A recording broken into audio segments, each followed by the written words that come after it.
का बड़ा बयान सामने आया है। ग्वालियर चंबल सिंधिया का गढ़ नहीं है, छिंदवाड़ा भी मेरा गढ़ नहीं है, ये कमलनाथ कह रहे हैं। वो कह रहे हैं मैं 42 साल से चुनाव लड़ रहा हूं और मेरा गढ़ नहीं है, कहीं किसी का कोई गढ़ नहीं होता।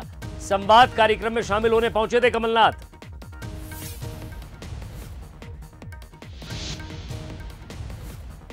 सिंधिया का गढ़ इसे कहा जाता है कमलनाथ जी। देखो कोई गढ़ नहीं है, मेरा छिंदवाड़ा भी गढ़ नहीं है। 42 साल में चुना हुआ हूँ, कोई गढ़ तो नहीं है मेरा, कोई किसी का गढ़ नहीं होता।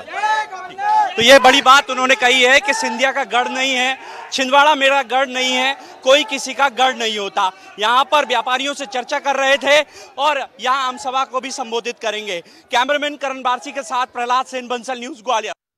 चलिए, अपने कार्यकर्ताओं के अंदर जोक पूछने की जरूर कोशिश की उन्होंने कि कोई किसी का गढ़ नहीं होता। उन्होंने खुद अपना भी उदाहरण दिया, मैं भी छिंदवाड़ा से चुनाव लड़ता हूं, छिंदवाड़ा मेरा गढ़ नहीं है। प्रहलाद हमारे संवाददाता हमारे साथ जुड़ रहे हैं। प्रहलाद, साफ तौर पर वो कह रहे हैं कि कोई गढ़ नहीं होता किसी का, हम सिर्फ चुनाव लड़ते हैं।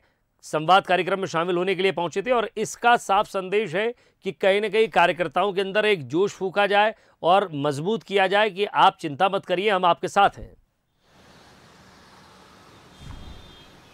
बिल्कुल, ये बड़ा बयान उनका है और उन्होंने साफ तौर पर कहा है कि किसी का कोई गढ़ नहीं होता। ग्वालियर चंबल अंचल सिंधिया का गढ़ नहीं है। मैं 42 साल से छिंदवाड़ा में चुनाव लड़ रहा हूं और जीत कर आता हूं, लेकिन वो मेरा गढ़ नहीं है।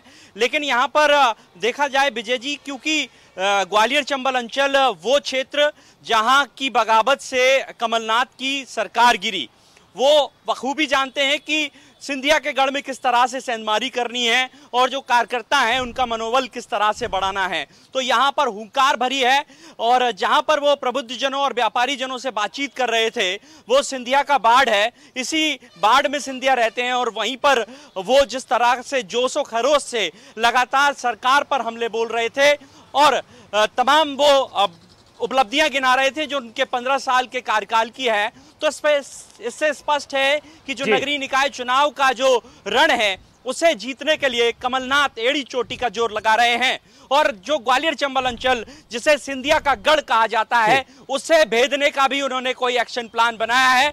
जिस आत्मविश्वास से वो लवरेज नजर आ रहे थे और जिस तरीके का उनका ये बयान है उसके कई मायने हैं, लेकिन इसे सत्य मानना चाहिए कि ग्वालियर चंबल अंचल में सिंधिया का बड़ा फैक्टर है और सिंधिया बहुत प्रभावशाली हैं। इस लिहाज से बीजेपी और जो बीजेपी का संगठन है वो पूरी तरीके से आत्म लवरेज है। हालांकि बीजेपी के अन्य वरिष्ठ नेता भी यहां पर अपना उतना ही दमखम रखते हैं जितना सिंधिया का है, लेकिन कांग्रेस के लिए सिंधिया अभी भी बड़ी चुनौती है। चलिए, वाकई बड़ी चुनौती है और उस चुनौती को कम करने के लिए कार्यकर्ताओं के बीच ये जरूर कह रहे हैं कोई किसी का गढ़ नहीं होता। मैं पिछले 32 सालों से चुनाव लड़ रहा हूं, वो मेरा गढ़ नहीं है। शायद ये राजनीतिक अदावत है और उसी अदावत को कम करने की कोशिश और उस प्रभाव को कम करने की कोशिश है।